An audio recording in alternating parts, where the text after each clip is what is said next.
25% of Americans have high blood pressure, and 67% of those do not even know they have it. That's why we call it the silent killer. We'll be talking about that in the next half an hour. I'm Agatha Thrash from Uchee Pines Institute, a medical missionary training institute, and we hope you'll join us for this program. The following program presents principles designed to promote good health and is not intended to take the place of personalized professional care. The opinions and ideas expressed are those of the speaker. Viewers are encouraged to draw their own conclusions about the information presented.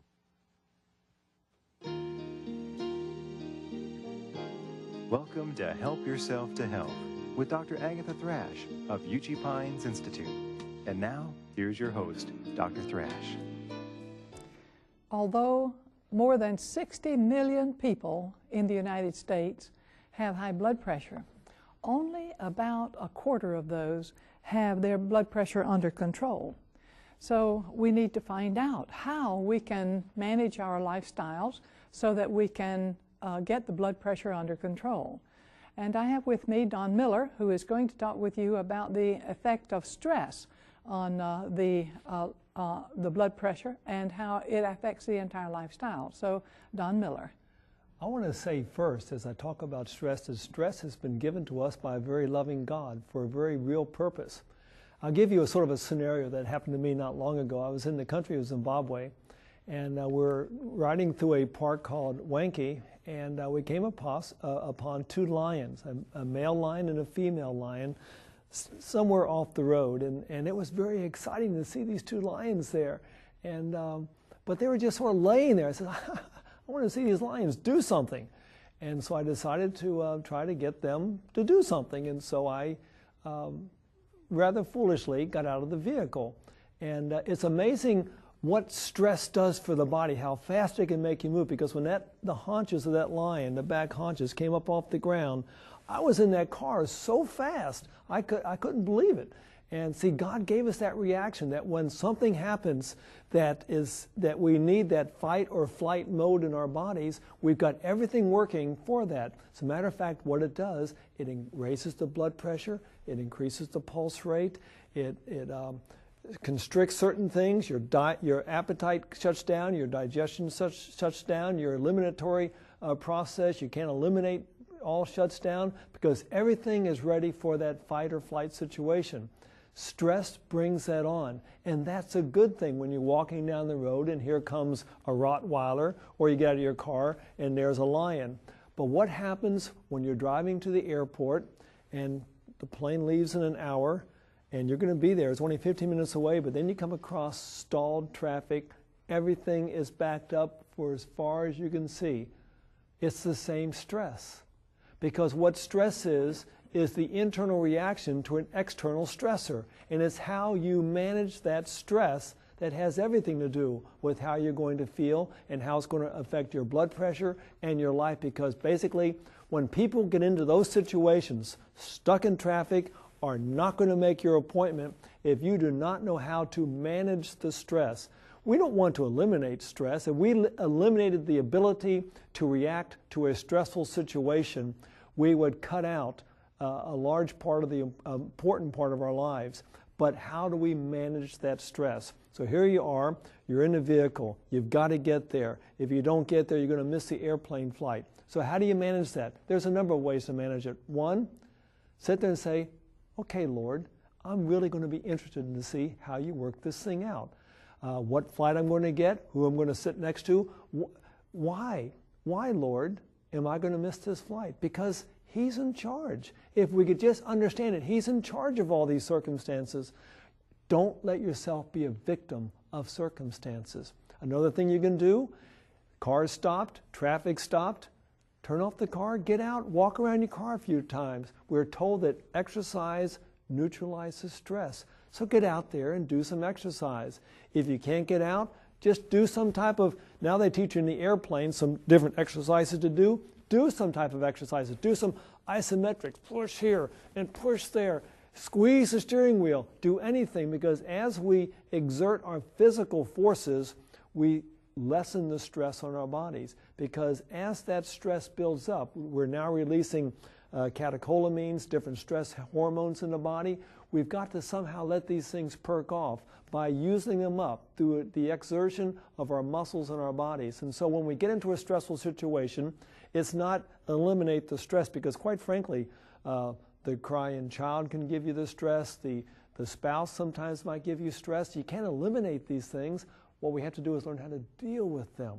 And as we allow God to be the one in charge of our lives, saying, okay, it doesn't matter anymore. God's in charge.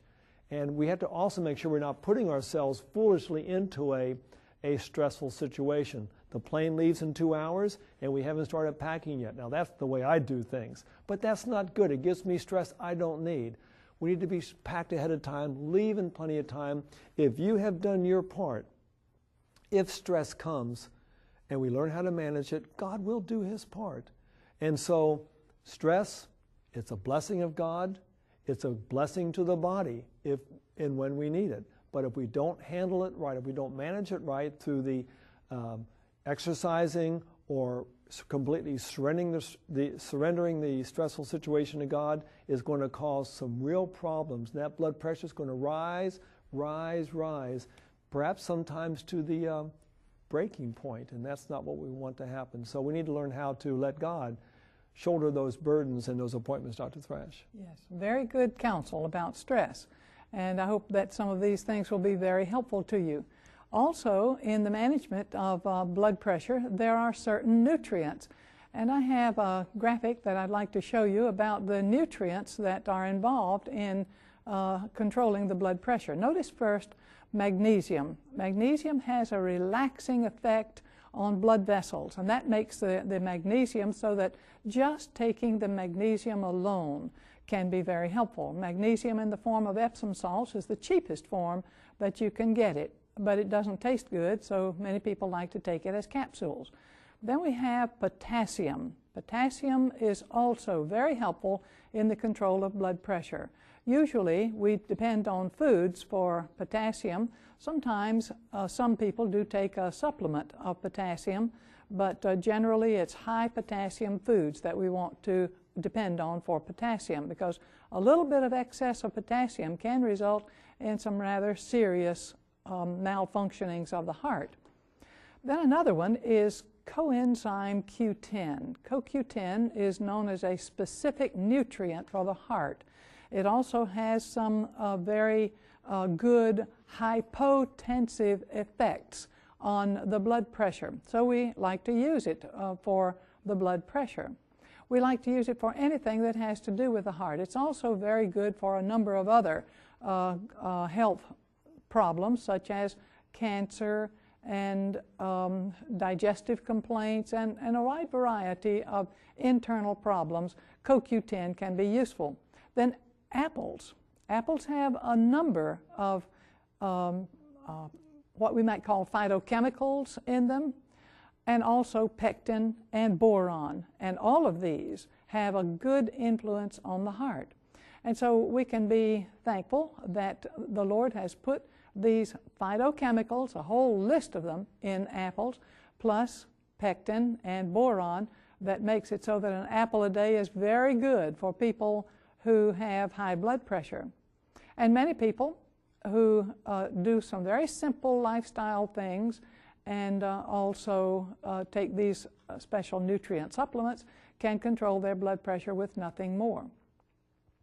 Now, not all blood pressure is the chronic maintenance blood pressure. There are times when the blood pressure goes up acutely and we are very worried about the person. In those cases, we need to be prepared to help bring the blood pressure down right away. And I have with me Valerie Schreiber, who is one of my co-workers at UT Pines, and also a health educator and one of our instructors there, who is going to tell you how she has had some experience with dealing with an acutely elevated blood pressure. Valerie Schreiber. Thank you. I had an experience not too awfully long ago in Romania, where I was awakened in the middle of the night with one of our patients at our lifestyle center over there, whose blood pressure had gone extremely high. In fact, it was over 200. The top number and the bottom number was over 150. And so they said to me, she's going to stroke unless you know what to do. So I jumped out of bed real fast and ran down to her room, and we immediately set her up, put her feet into a hot foot bath, and I gave a teaspoon of Epsom salts, which you just heard Dr. Agatha talk about, which is magnesium. Now I gave a heaping teaspoon, which would look something like this.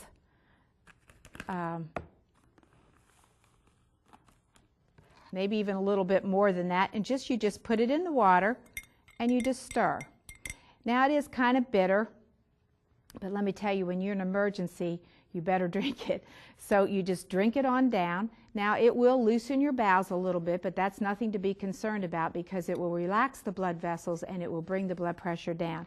And within about 15 minutes, we were taking her blood pressure, and her blood pressure was coming down nicely, and she did not stroke. And so that was an incredible experience for me. But I want to show you some other things that you can do. You can put someone immediately into a bathtub and do what we call a hot half bath. So the water could come up here just about to your waistline, would be sufficient, and you just sit in there. And I would still, in an emergency, give some Epsom salts, and the blood pressure will start to come down. However, if you're not able to do that and the patient is very serious and really can't move, the important thing is to give them water about every 10 minutes, have them drinking water, give them the Epsom salts, and sit them up. If at all possible, have them sitting up, and you can do a hot foot bath. But there's one other thing that you can do, and I'm going to show you on Melissa as she gets up here on the table. Let's say it's someone that is just on the verge of stroking and they're in bed.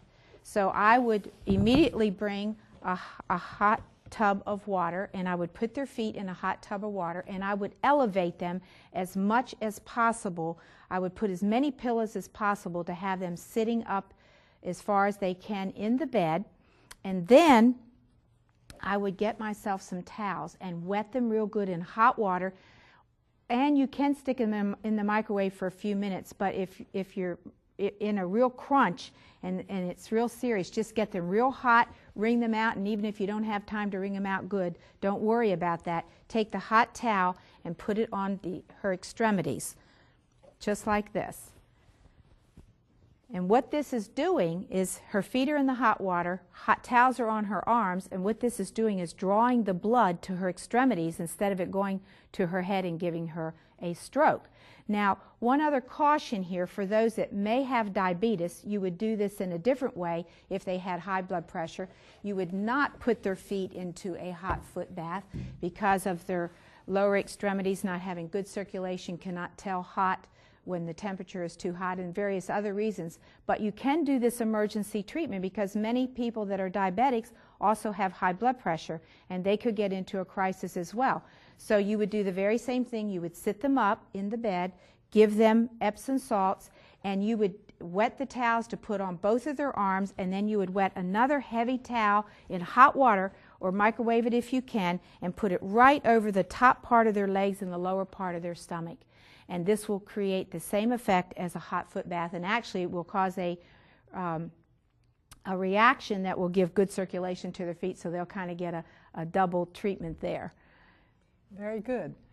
These are very good treatments for people with an acute flare-up of high blood pressure. And I'm glad my granddaughter doesn't have one of those acute flare-ups. This is Melissa, who is my treasured granddaughter.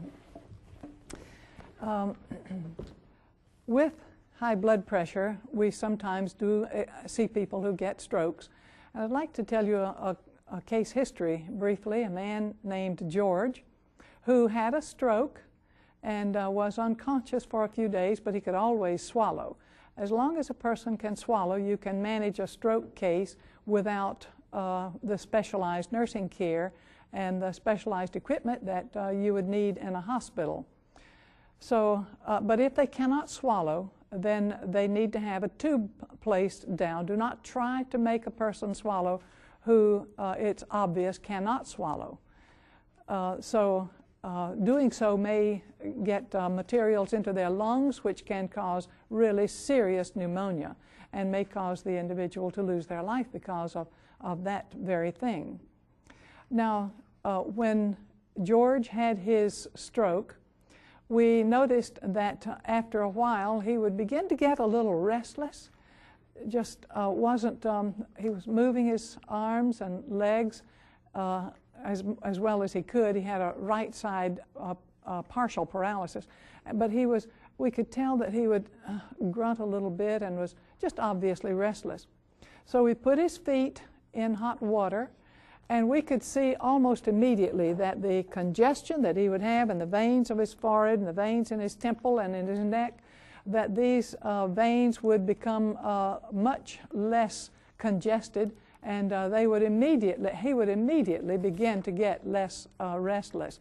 And as we continued with the hot foot bath, he would very shortly stop his movements at all. A peaceful, relaxed atmosphere would come about the room and about the patient, and we would all feel good that we had been able to help him in that. Now, we approach high blood pressure from a great number of ways, and right at this time, Don Miller is going to talk with you about some other methods that we use to treat high blood pressure. Don Miller? One of my favorite ways of treating myself is by the food that I eat. And it's almost a given that if a person eats the right type of foods, they're not going to get these wrong types of diseases. As a matter of fact, the Bible says, if you will diligently hearken unto the voice of the Lord your God and do that which is right in his sight and give ear to his commandments and keep all of his statutes, I will lay none of these diseases upon you, which I have brought upon the Egyptians. We look back in antiquity to the Egyptians. They can take the mummies now and they can do some pathological studies of their bodies, and they're finding that they were dying of the same things that we're dying of today. But God says, if you do what I say, you won't get these diseases. And basically, he gave us a diet in Eden. He says, I want you to eat fruits. And then he finally gave us vegetables after sin entered. But basically, fruits, vegetables, whole grains, nuts, and seeds are the foods God has given us to sustain the body in a good and healthful situation. There are two types of nutrients I want to mention right now. One is omega-3 fatty acids, and the other is L-arginine. These are very nice nutrients that God has given to us. You hear a lot about the omega-3 fatty acids. You don't hear much about the arginine, but I'm going to tell you a little bit about each one of these things. Basically, with the omega-3 fatty acids, let me explain first of all where you get the omega-3. We always say, where do they get the omega-3 from? Basically, you've got this fatty acid chain, and you have an alpha end and an omega end. The omega end, 3 bonds up, there is a double bond, and that's the omega-3 end. That's where we get the omega-3 part of the fatty acid. It's a very good fatty acid for us to have. It comes in lots of different foods that are available to us. Now, normally out there in the markets and in the nutrition stores, you will find your omega-3 fatty acids being sold as some types of fish oils. And whereas they are high in omega-3 fatty acids, they're also high in biomagnification and biointensification because they're swimming and living and doing everything that they do today in polluted waters. And so I tend to stay away from the omega-3 fatty acids from fish sources and go to the natural sources that God has given to us. Probably one of the highest sources of omega-3 fatty acids is flaxseed oil, or just flaxseed. It's a very nice food. It's a very good food. As a matter of fact, not only is it high in omega-3 fatty acids, it's an anti-inflammatory. Not only is it an anti-inflammatory, it's high in fiber. So if you have a sluggish bowel, if you have some type of an intestinal problem, taking flaxseed is an excellent solution for that. Another nice source of omega-3 fatty acids is walnuts. I love walnuts, and they are very high in omega-3 fatty acids, especially the English walnut and the black walnut. But there are many, many foods. As a matter of fact, most of your foods will have some omega-3 fatty acids. I have a little list here with some that have it. Canned spinach, very nice source of omega-3 fatty acids. Now, people say, I don't like spinach. Children usually say that. Well, you know, I don't know why they don't, but when I was growing up, my family had a little tradition. I had 3 sisters, have 3 sisters still, and we would all sing that little thing, I'm Popeye the Sailor Man, and then we'd say, and I eat my spinach, and we'd pop it in, and it was a joyful thing to do, and so we make eating a little bit more fun, rather than eat your spinach. We might enjoy it a little bit more. Almonds, nice source of omega-3 fatty acids. California avocados, sweet potatoes, bananas, pretty nice medicine, wouldn't you agree? I suggest we get our omega-3s because they are all heart-friendly, they're good for relaxing the muscle walls of the arteries, and good for cleaning out the cholesterol. It'll help your cholesterol to come down. L-arginine is another one that I want to mention briefly today because it has a very nice effect on the artery walls. Basically, your body produces, basically your endothelium cells in the inside of your artery walls produce a chemical called nitric oxide. It's not nitrous oxide, which is laughing gas, but nitric oxide. The nitric oxide allows the muscle walls to relax. So they're not always tensed up, causing high blood pressure, but they cause them to relax. But as cholesterol goes up in the body, it sort of destroys some of that nitric acid. As that nitric oxide is being destroyed, we produce more of the nitric oxide by the L-arginine in those endothelium cells. But pretty soon our bodies become exhausted of the L-arginine and we can no longer produce the nitric oxide. So we have to eat foods that are high in L-arginine to help our vascular walls relax and bring down blood pressure. And I'll just briefly read off a list of some of the ways that we can get our L-arginine. I'll say, first of all, fruits, vegetables, whole grains, nuts, and seeds. That's a given. You're going to find it. But some very high. Matter of fact, the highest source is roasted pumpkin seeds. I just had some of those for breakfast today. Roasted pumpkin seeds. Delicious food.